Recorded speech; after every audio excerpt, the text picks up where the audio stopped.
Ce sont là les membres de l'organisation Genre Actif pour un devenir meilleur, GAD, et défenseurs des droits humains, membres des organisations partenaires qui participent à l'atelier de restitution sur la sécurité physique des défenseurs des droits humains, jeudi 6 juin 2024, dans la salle de la Fondation Elimou en ville d'Uvira au site Kivu. Madame Abigail Bitondo, qui sensibilise les participants à prendre des décisions sur leur sécurité et protection physique, explique ici l'importance de cette activité. C'est un atelier de restitution sur la sécurité et protection de DDH. L'intention de membres de l'organisation GAD et d'autres partenaires locaux.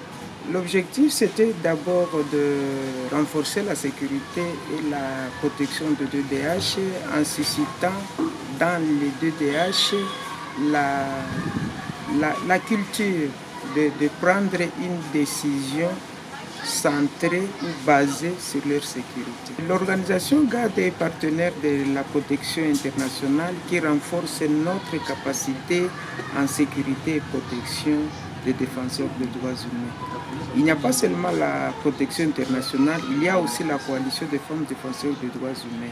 Et là, nous recevons tant de formations sur la sécurité et protection des défenseurs des droits humains, la sécurité tant physique que numérique. C'est à cela que la protection internationale, par l'appui de son partenaire aussi, Sofepadi, nous a appuyé à un atelier de restitution des acquis de ces ateliers auprès des membres de nos organisations et des organisations partenaires dans notre rayon d'action. Françoise Bokoro, journaliste à la RTNC Uvira et PCA de GAD, a insisté pour sa part sur la sécurité numérique des défenseurs judiciaires. Nous nous sommes rendus compte que des fois nous avons l'habitude de nous protéger physiquement et pourtant ce qui est à la haine actuellement, c'est l'utilisation des outils numériques, notamment les téléphones Android, iPad, iPhone, tablettes, ordinateurs.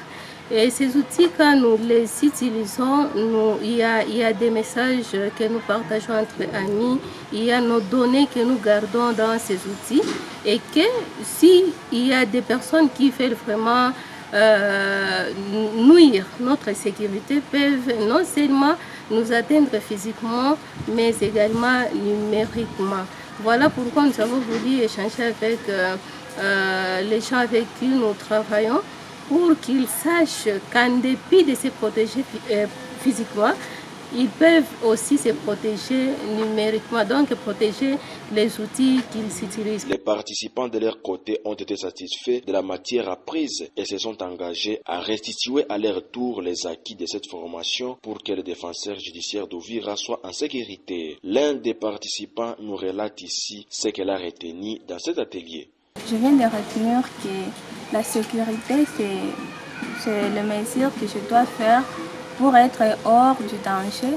Et aussi la protection, c'est le mesure que les autres vont faire pour me protéger. Sur la protection physique, je viens de retenir que si je suis en plein voyage, je dois toujours me protéger, soit si je voyage, je dois laisser le numéro à mes parents, soit à mes amis pour bien collaborer lorsque je suis en voyage. Si je suis à la maison, premièrement, je dois voir les numéros de mes voisins, les numéros de mes amis pour être en contact si je suis en danger. En ce qui concerne la sécurité numérique, ce que je viens de retenir est que, surtout dans mon téléphone, je dois voir le code qui possède. Je m'engage à sensibiliser les autres sur ce que je viens d'apprendre.